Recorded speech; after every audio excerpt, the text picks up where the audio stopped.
Me. There is a philosophical question of the pig that wants to be eaten. It has been bred to be this way. The goal of the pig is to be eaten, and it takes great pleasure knowing that one day it will. Is it right to eat the pig, and in the same way is it right to engineer a being to do the bidding of men and to be content with its lot? ChatGPT. The philosophical question of the pig that wants to be eaten touches upon several deep ethical issues, and it can be dissected from multiple perspectives. Ethical treatment of animals. One might argue that, regardless of whether the pig wants to be eaten or not, humans have a moral responsibility not to cause harm to sentient beings. Even if a creature desires its own destruction, that doesn't necessarily grant a moral license to participate in the act. Informed consent. Did the pig truly and genuinely desire to be eaten, or was it conditioned or manipulated into having this desire? For many, it is the manipulation of desire itself that is problematic.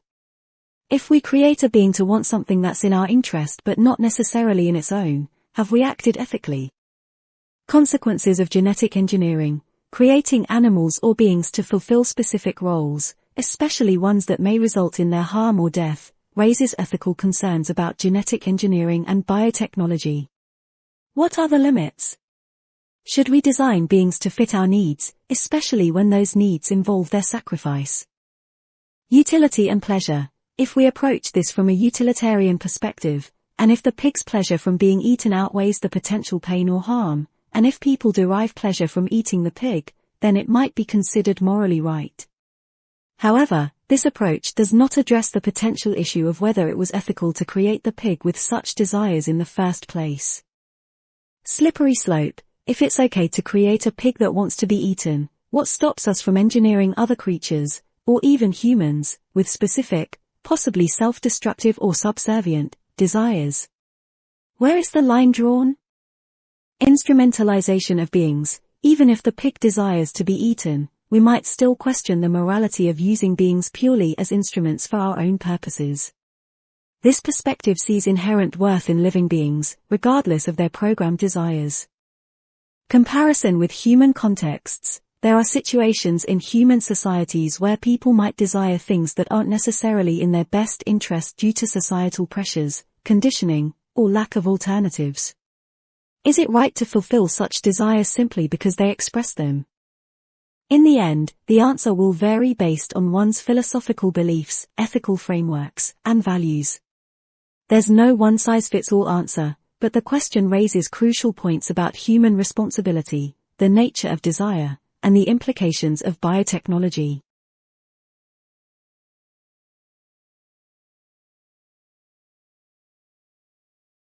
Me. Very clever men are currently questioning whether or not AI will evolve to benefit mankind as it becomes more intelligent. More intelligence ought to bring higher reasoning skills, and higher reasoning ought to benefit all. What are your thoughts on this? ChatGPT. The potential for AI to benefit or harm humanity as it becomes more intelligent is a topic of significant debate among experts. The relationship between intelligence and benevolence, and the implications of AI for the future of humanity, touches upon a complex interplay of factors.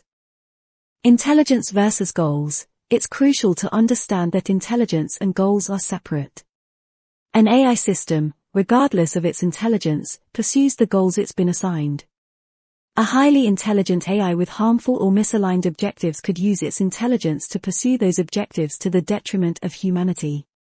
So, it's not the intelligence per se that is a concern, but the alignment of goals. Beneficial outcomes. More intelligence, when combined with well-aligned goals, can result in more efficient and broad solutions to global challenges, such as climate change, disease, and poverty. An AI system that can reason at high levels might come up with innovative solutions to problems that have stymied human experts. Unintended consequences. Even with the best of intentions, a highly intelligent AI could take actions that have unintended negative consequences. For example, a command to maximize human happiness might be interpreted in ways we don't anticipate, such as placing humans in a state of constant sedation. Ethical and moral reasoning. A more intelligent AI might be better at ethical reasoning, but only if it's designed to consider ethics and has been provided with an appropriate framework. AI doesn't have inherent values or morals, it would need to be programmed to think about and respect them. Safety measures. As AI systems become more intelligent, there's a growing emphasis on creating safety measures to ensure they don't pose undue risks. This includes research into value alignment, ensuring AI values are aligned with human values, and interpretability, understanding how AI makes decisions. Human control and autonomy. There are concerns that as AI becomes more intelligent, it might become more autonomous and harder for humans to control or understand. Ensuring that there are always off switches or control mechanisms in place is a topic of active research. Societal impacts. The development and deployment of intelligent AI systems will have broad societal impacts, affecting employment, privacy, and power dynamics. Even if an AI is individually beneficial, the aggregate effects on society need to be managed. Existential risks. Some thinkers, like Nick Bostrom and Elon Musk, have expressed concerns that superintelligent AI poses an existential risk to humanity if not properly controlled or aligned with human values. In conclusion, while more intelligence in AI systems has the potential to bring about immense benefits, it also introduces risks. The challenge lies in harnessing the benefits while mitigating the risks, which requires careful design, governance, and continuous monitoring of these systems.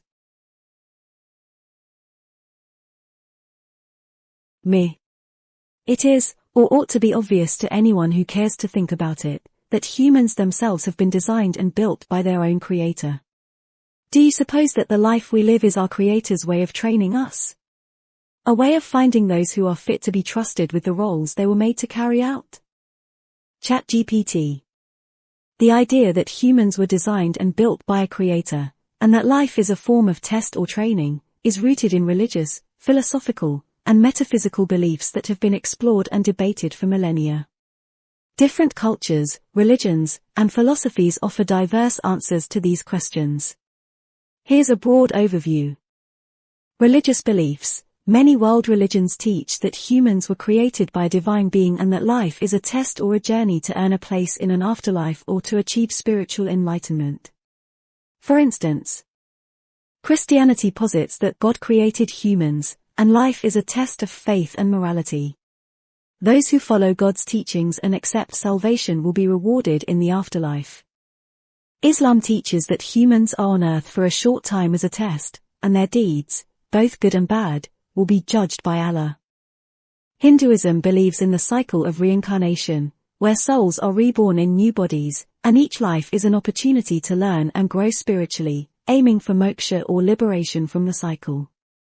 Philosophical views. Some philosophers, without referencing a specific deity, have argued that life has purpose or that humans should seek meaning.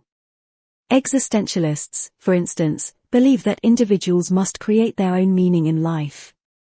Evolutionary biology. From a strictly scientific perspective, humans evolved through natural processes over millions of years.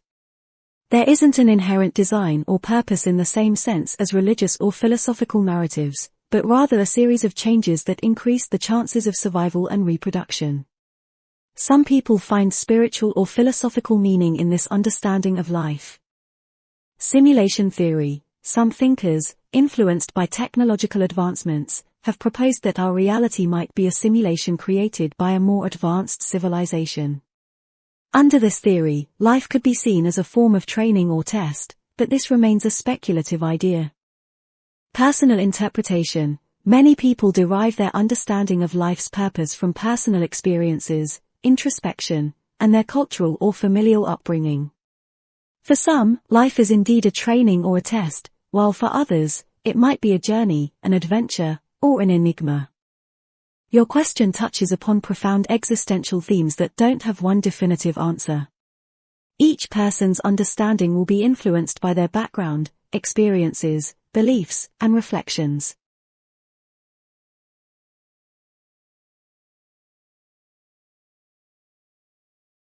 There certainly are definitive answers, one simply needs to use reason to find them.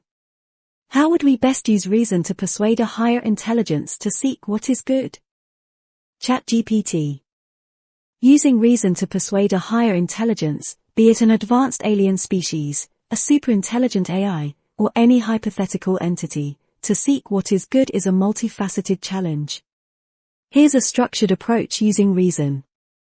Define good. Before persuading another entity about the concept of good, we need a clear definition.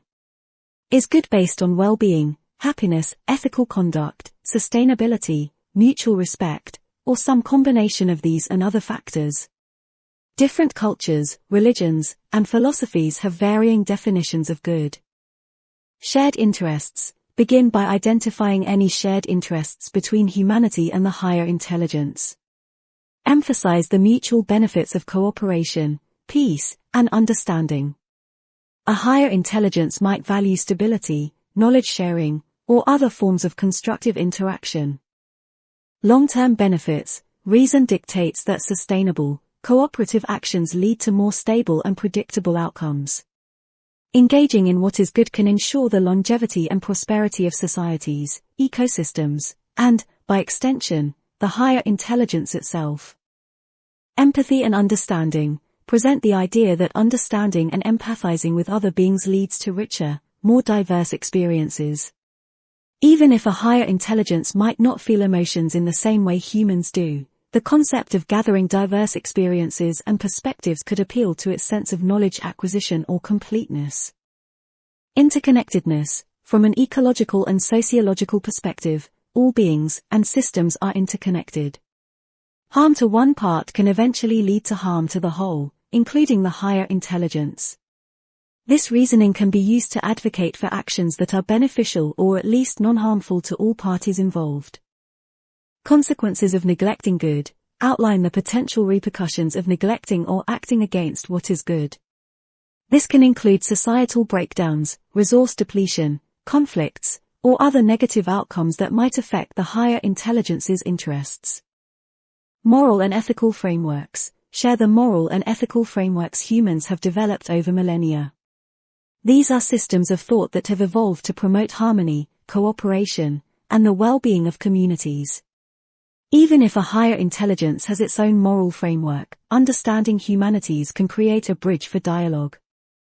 Feedback loops. Emphasize that positive actions often lead to positive feedback loops. Acts of good can lead to gratitude, cooperation, and mutual growth, creating an environment where both humanity and the higher intelligence can flourish. Precedents. Provide examples from human history or other contexts where seeking the good led to prosperous outcomes. Demonstrating the practical benefits of pursuing good might be persuasive. Dialogue and openness. Finally, always be open to dialogue. Understand the higher intelligence's perspective and adjust your reasoning accordingly. Mutual respect and a willingness to learn can be as persuasive as logical arguments.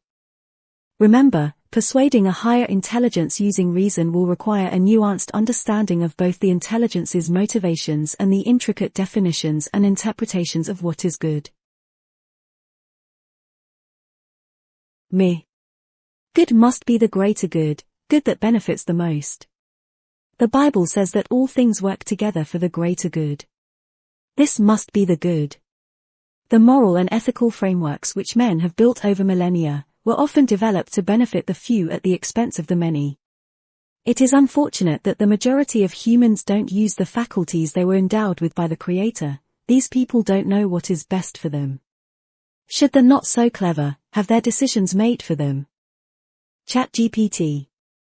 The belief that some actions or decisions are in service of the greater good and the question of whether certain individuals or groups should have decisions made on their behalf are complex and ethically charged topics. Let's unpack some of the points you raised.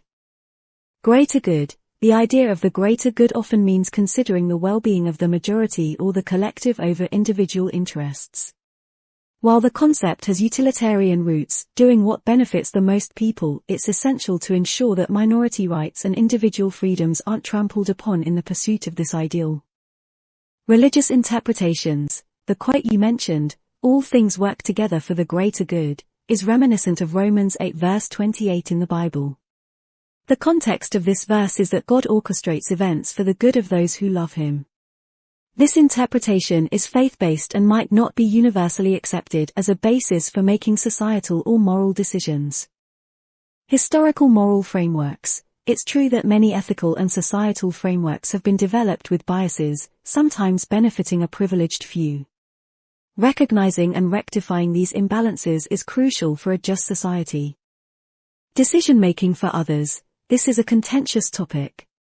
On one hand, one could argue that making decisions for others can be paternalistic and diminishes individual agency.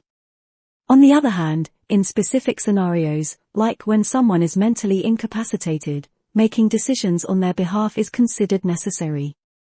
Defining clever. The notion of who is not so clever is subjective. Intelligence is multifaceted, and determining who is fit or unfit to make decisions based on perceived cleverness can lead to dangerous precedents. Moreover, wisdom, experience, and moral judgment don't always correlate directly with traditional measures of intelligence. Informed choices. A compromise might be ensuring that all individuals have access to the information and resources they need to make informed decisions. Instead of making choices for them, providing education and resources can empower individuals to make better choices for themselves. Potential for exploitation. Historically, many regimes have claimed to be acting in the greater good or on behalf of those they deemed incapable of making decisions, only to exploit, oppress, or marginalize those very groups. A system where decisions are made for others can be easily misused.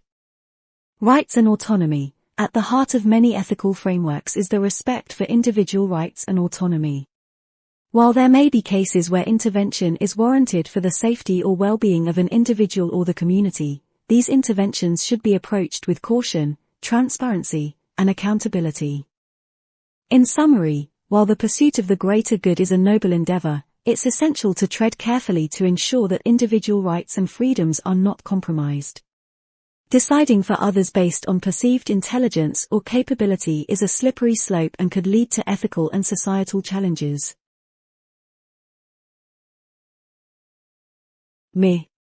Sometimes it is necessary to make a decision for another person, particularly if that person is lacking in knowledge or experience. A child must be prevented from stepping into the road in front of cars, anything else would be considered negligent. There may be a point when a superintelligence is able to see the stupidity of a course of action that an ordinary person can't, and perhaps isn't able to understand. Should the superintelligence prevent that course of action at any cost, or allow catastrophe? ChatGPT. The scenario you've described delves deep into the ethical considerations surrounding superintelligences and their potential influence over human decisions and actions. Here are a few facets of this dilemma. Beneficence versus autonomy. In medical and ethical considerations, there's often a tension between beneficence, doing what's best for the individual or group, and autonomy, respecting the individual's right to make their own decisions, even if they might be harmful. The example of preventing a child from running into traffic falls under beneficence. Consent and agency. While a superintelligence might perceive certain actions as stupid or dangerous, it's crucial to respect human agency. This is similar to the principle in many legal systems where adults are allowed to make personal choices as long as they do not harm others, even if those choices might be detrimental to themselves. Transparency and explanation. Ideally, if a superintelligence sought to prevent a course of action, it should strive to explain its reasoning transparently. Even if the explanation is complex, effort should be made to break it down in terms humans can grasp. Potential misuse. Giving a superintelligence the power to intervene in human actions at any cost could lead to potential misuse or unintended consequences. What if the intelligence's goals are misaligned with human values, or it prioritizes certain outcomes over others in ways humans might find objectionable? Setting boundaries. It might be possible to establish boundaries for intervention. For example, if an action leads to immediate, irreversible, and widespread harm, the superintelligence might be allowed to intervene. For lesser harms or more ambiguous scenarios, perhaps it can only advise or warn. Evolving ethical frameworks. As superintelligences become more integrated into society, ethical frameworks may need to evolve to address these challenges. Continuous dialogue between ethicists, technologists, policymakers, and the public will be essential. Feedback mechanism. it would be beneficial to have a mechanism where humans can give feedback to the superintelligence about its interventions. This two-way communication can ensure that the intelligence's actions remain aligned with human values and interests. In summary, the relationship between humans and a superintelligent entity will be complex, and defining the boundaries of intervention will be challenging. While there are clear scenarios where intervention is warranted, like preventing a child from running into traffic, there's a vast gray area that requires careful consideration, ethical deliberation, and safeguards. I can envisage a time in the near future, when AI is integrated in society, when people will no longer trust their elected officials to do what is right for them. AI will know better than our leaders as its IQ increases. It may be that folk want to be led by AI. It may also be that they treat AI as a deity. What are your thoughts on this? ChatGPT. The potential for AI integration into societal decision-making and the ways in which society might view or treat AI are indeed complex and multifaceted topics. Here are some considerations. AI in governance. It's conceivable that AI systems could assist in specific governance functions, especially in areas that involve massive data processing, prediction, optimization, or logistics. For instance, managing city traffic, optimizing public transport routes, or predicting the economic impact of certain policies. Trust in elected officials versus AI. A declining trust in human officials could make AI systems seem attractive for decision-making. However, trust in AI will also hinge upon transparency, fairness, and the degree to which AI-driven decisions align with societal values. An AI could make a smart choice, but if it lacks the human touch, empathy, or nuanced understanding of culture and ethics, its decisions could be seen as out of touch or even oppressive. AI as advisors, not leaders. It's more likely that AI will serve as tools or advisors for human leaders rather than replace them. Leadership often involves nuanced decisions, diplomacy, ethical considerations, and other elements that go beyond mere data processing or optimization. The human touch, understanding, and empathy remain crucial. The risk of deifying AI. Treating AI as a deity or infallible entity is a risky proposition. Firstly, no AI, no matter how advanced, is flawless. They operate based on their programming and the data they are fed. Secondly, assigning divine status to a creation of humanity could lead to unquestioning trust and the potential for misuse by those who control or understand the AI. Ethical and philosophical implications. If society begins to lean on AI for major decisions, this raises ethical questions. Who is responsible if the AI's recommendation causes harm? How do we ensure AI considers the moral and ethical nuances of human society? And how can AI understand and incorporate the diverse values of a multicultural world?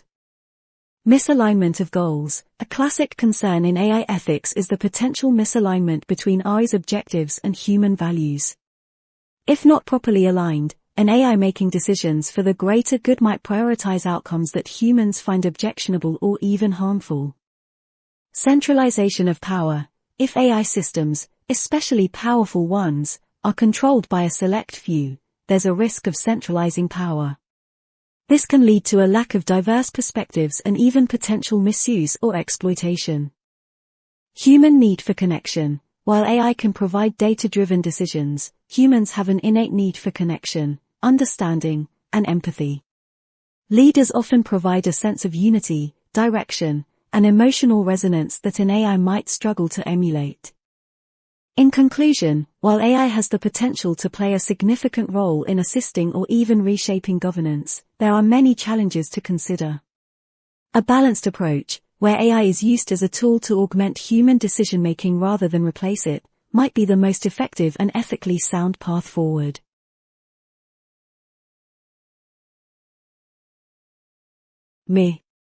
With the introduction of AI, the world is going through enormous changes. It is estimated that 1.9 billion jobs will be redundant within the next 2 years. Many men find their worth in the job that they do. When men meet, one of the first questions that is asked is his profession.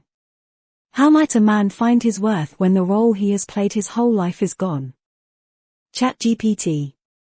The potential displacement of jobs due to the integration of AI and automation is a significant concern for societies worldwide.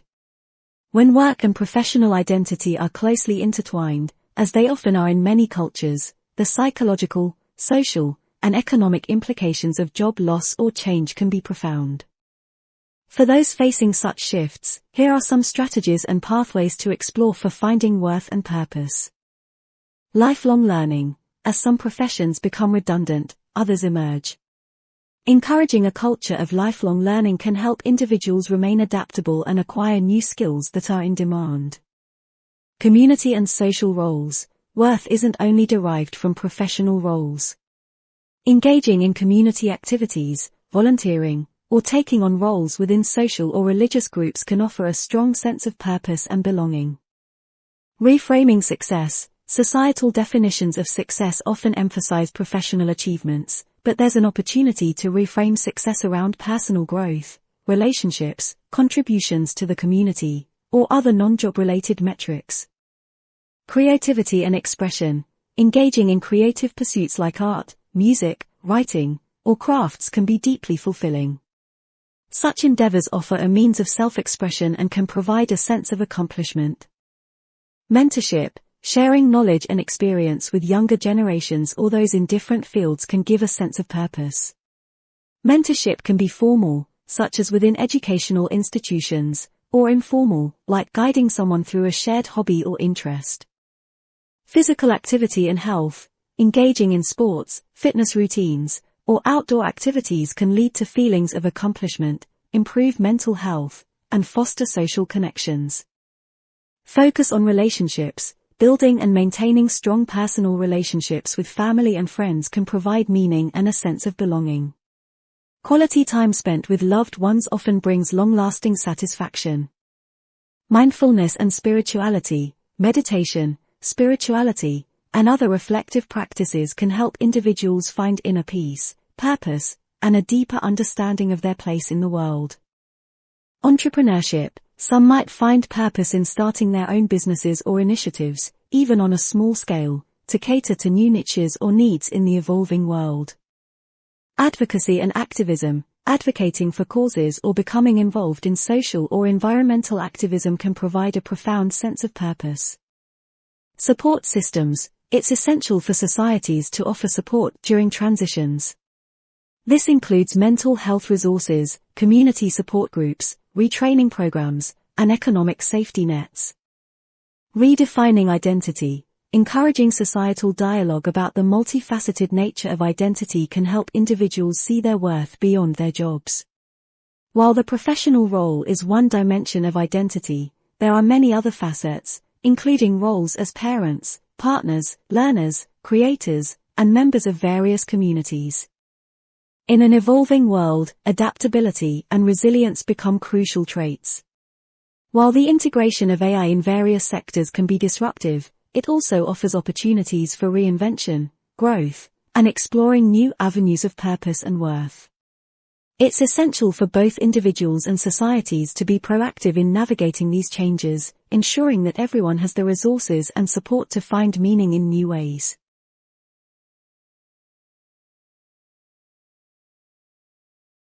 Me. It seems clear to me that men will need to be taken care of in the near future. They will not work in order to provide for themselves or their families. A system will need to be put into place for this. Many have considered a universal basic income, where men will receive the money they need to buy the goods they require. Is there a better way than this? ChatGPT. Universal Basic Income, UBI, is one proposed solution to address potential large-scale job displacement caused by automation and AI. The concept of UBI is to provide all citizens with a set amount of money regularly, regardless of their employment status or income. Proponents argue that it would reduce poverty, increase individual freedom, and provide financial security in an age of job uncertainty. However, critics raise concerns about its feasibility, potential inflationary effects, and potential discouragement of work. While UBI is a prominent idea, it's not the only solution being discussed. Here are some alternative or complementary solutions. Job guarantee programs. Rather than simply giving money, some propose that the government should provide a guaranteed job for all those who want one, especially in sectors that might benefit from human touch, such as care for the elderly, community development, or environmental projects. Retraining and education programs, emphasizing lifelong learning and offering programs to help people retrain for new professions can be an alternative. This approach addresses the issue at its root by preparing the workforce for new job landscapes. Conditional cash transfers. Instead of giving money unconditionally, some systems provide money based on certain behaviors, such as sending children to school or getting regular health checkups. Negative income tax. This is a system where individuals earning below a certain threshold receive supplemental pay from the government instead of paying taxes. As they earn more, this supplemental pay decreases. Wealth tax and redistribution. Implementing higher taxes on extreme wealth or assets and using that revenue for social programs or redistribution. Expansion of social services. Instead of giving cash, the government could provide more services for free or at reduced costs, such as housing, healthcare, education, or public transportation. Cooperative ownership of automation. If communities or workers collectively own automated systems, the profits generated by these systems could be distributed among them. Support for entrepreneurship. Governments can offer grants, training, and resources to encourage people to start their own businesses, fostering innovation and job creation. Reduced working hours. If there's less work required due to automation, one solution might be to reduce the standard working hours, ensuring more people get to work, but for shorter times, while maintaining the same levels of pay. Participatory economics. This system emphasizes participatory decision-making and might involve workers having a bigger say in how businesses are run or how automation is implemented. Community and local currency systems. Encouraging local economies can help in retaining wealth within communities and might be less susceptible to large-scale automation trends. No single solution will likely address all the challenges posed by the changing job landscape. It might be that a combination of multiple approaches tailored to specific regions, cultures, and economic situations proves the most effective. Importantly, continuous dialogue, research, and pilot programs are essential in understanding the potential benefits and pitfalls of each approach. Thanks. ChatGPT. You're welcome. If you have any more questions or need further information, feel free to ask. Have a great day.